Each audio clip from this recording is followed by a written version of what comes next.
Welcome back, Formula One fans. In today's video, we're diving into a controversial moment from the Belgian Grand Prix that left fans shocked and Mercedes disappointed. George Russell, driving for Mercedes, was disqualified after his car was found to be underweight following the race.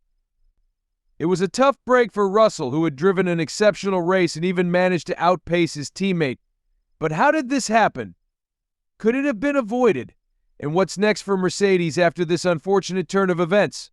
Stick around as we break down the details of this disqualification and what it means for the team moving forward. Mercedes Formula One driver George Russell was disqualified from the Belgian Grand Prix due to the fact that his vehicle was found to be excessively light when it was inspected after the race. It is clear that he is quite distressed about it. However, what actions might Mercedes have taken to prevent this from happening? During the one-stop stop, the tires had lost a significant amount of rubber, which resulted in his vehicle becoming underweight. Another possibility is that he was so enthused that he failed to collect sufficient rubber during the cool-down lap. Russell did an excellent job in the race to beat teammate, which was a one-stop race.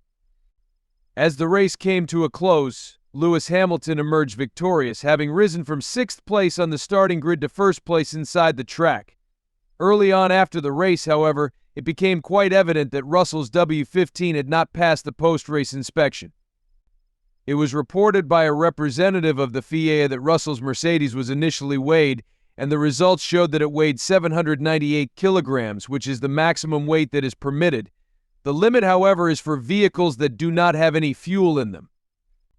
An additional 2.8 liters of fuel were removed from the W15 in order to do post-race safety testing, which resulted in the vehicle weighing 796.5 kilograms, which is significantly less than the weight limit.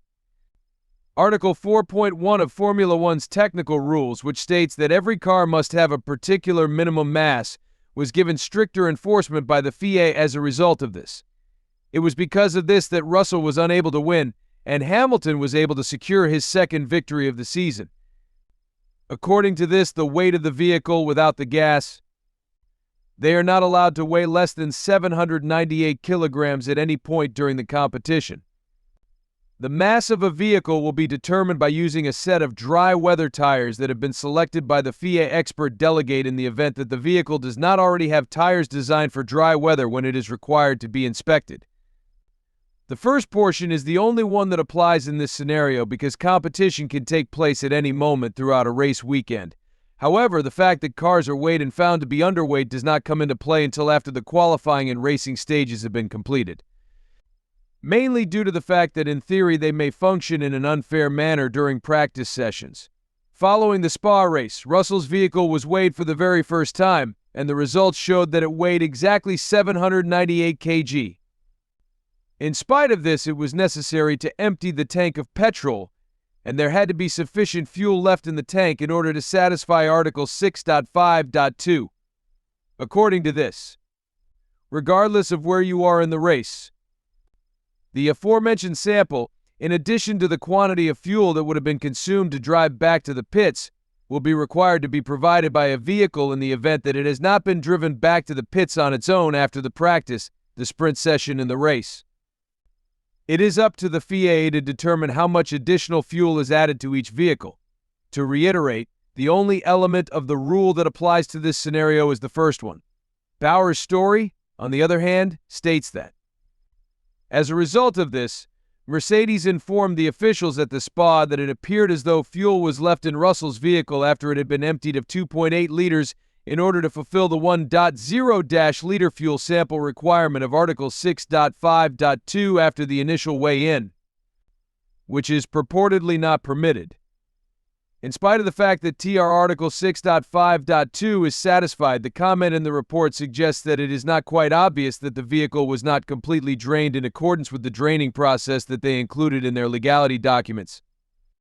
Whether or not there was still gas in the vehicle when it was weighed the following time. In any event, the weight was determined to be 796.5 kg. Russell's disqualification occurred during the two further tests that were performed on the FIA's equipment, which weighs 1.5 kilograms less than the maximum of 798 kilograms that is required by Article 4.1. Almost 40 minutes after Mercedes had been in front of the stewards, this event took place.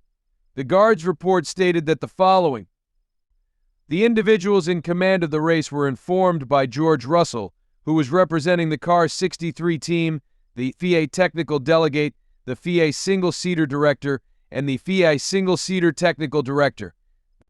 All of these individuals were present during the races. Both the internal and exterior FIA scales displayed the same weight for Car 63, which was 796.5 kg. Both scales were used to weigh the vehicle. It was confirmed by the competitor that both scales were calibrated, and they witnessed the event. Throughout the course of the hearing, the representative of the team provided confirmation that the measurement is accurate and that all of the necessary steps were carried out in the appropriate manner. In addition, the group acknowledged that there were no valid explanations for the error and that it was a mistake that they made of their own free will. The officials came to the conclusion that Article 4.1 of the FIA Formula One technical rules had been violated, and as a result, the typical sanction that is reserved for violations of this nature had to be implemented, in accordance with the time constraints that are applicable, as well as Article 15 of the FIA International Sporting Code and Chapter 4 of the FIA Judicial and Disciplinary Rules. The following is in accordance with the sports regulations established by the FIA. If the weight of the vehicle in issue is lower than the maximum allowed by Article 4.1 of the technical requirements, then the vehicle in question may be disqualified, as stated in Article 35.3. When weighed in accordance with paragraphs 35.1 or 35.2, unless the difference in weight is the result of an accident resulted in the loss of a component of the vehicle. After taking into consideration the outcomes of the race, the officials decided to remove Russell from the competition as a standard form of discipline for actions of this nature. Despite the fact that the judges stated in their verdict that Mercedes had confirmed that the measurements were accurate, they also stated that there were no additional variables that should have been taken into consideration. Besides the fact that the group did, in fact, commit an error. Despite the fact that this result crushed Russell's heart, he is still proud of his effort and says that he will have more victories in the future. Russell disclosed this information on social media. It makes my heart hurt. He provided the following information: we came in 1.5 kg underweight and have been disqualified from the race today. We left everything on the track, and I am happy to have been the first person to cross the finish line. We left everything on the track. More is going to be revealed. Toto Wolff, the team head, responded to a question regarding this scenario by stating that Mercedes would be responsible for dealing with it. It was said by Wolff that there was an error that occurred or may have occurred prior to him being aware of the choice. Wolff responded, "No, I think it's a one-stop that you expect lots of rubber, maybe more, to fall off the tires." This quote was given in response to the question of whether or not Russell's automobile may have been damaged. He refused to speculate on the possible factors that led to Russell's vehicle being found to be underweight. However, that is not an acceptable explanation. This was in response to an inquiry that inquired about if Mercedes was aware of any possible explanations for why Russell's automobile might have been too light. Wolff then made the following statement: if the stewards think it's against the rules, then it is what it is. It is necessary for us to gain knowledge from that experience, and as a group, things are going better for George today. For a driver whose childhood aim was to win these races, however, the fact that their opportunity has been taken away must be quite heartbreaking for them. He will, however, win a great deal more. Because Russell violated Article 4.1 of Formula One's technical rules regarding minimum car weights, he was disqualified from the race, and Hamilton was awarded the victory. This was followed by Mercedes issuing a statement on behalf of Wolff. "We have to take it on the chin," he said. "We have no choice at this point. Clearly, we have made a mistake, and it is imperative that we take the necessary steps to learn from our mistakes. After taking a moment to reflect on what took place, we will attempt to determine what went wrong. It is disheartening to suffer a loss by a score of 1-2, and we are sorry to George for driving so wonderfully." Needless to say, Lewis is now a P1 driver. He was the winner because he completed the two-stop run in the quickest time. This weekend was filled with a lot of positive experiences despite the fact that they were disqualified. During today's race, the car that served as our baseline was one that we utilized in two distinct ways. Just a few short months ago, anything like that would not have been possible. Now that we are on summer break, we have won 3 of the previous 4 races that we have competed in. When we return from the shutdown, we will make an effort to feel revitalized and resolute in our commitment to proceed in the appropriate manner. It is a valid argument to make. Nobody had any reason to believe that Mercedes would even come close to winning a race when the season first started. In the present moment, it appears that they have the best chance of winning races at the majority of tracks. Despite the fact that they are slower than McLaren, the fact that they have won races for years offers them an advantage that McLaren does not have this year. It is only natural that the squad is furious over being eliminated from competition.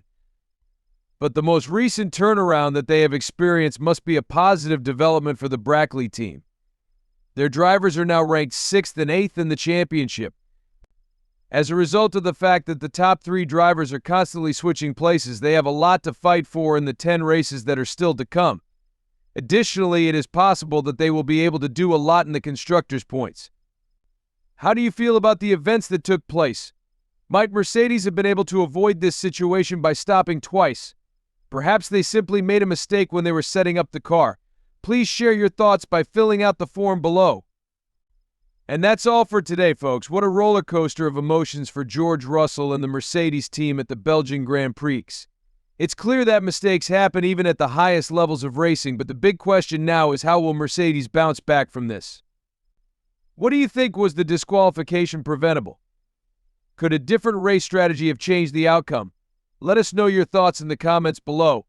Don't forget to like, subscribe, and hit the notification bell to stay updated on the latest Formula One news. Thanks for watching and see you next time.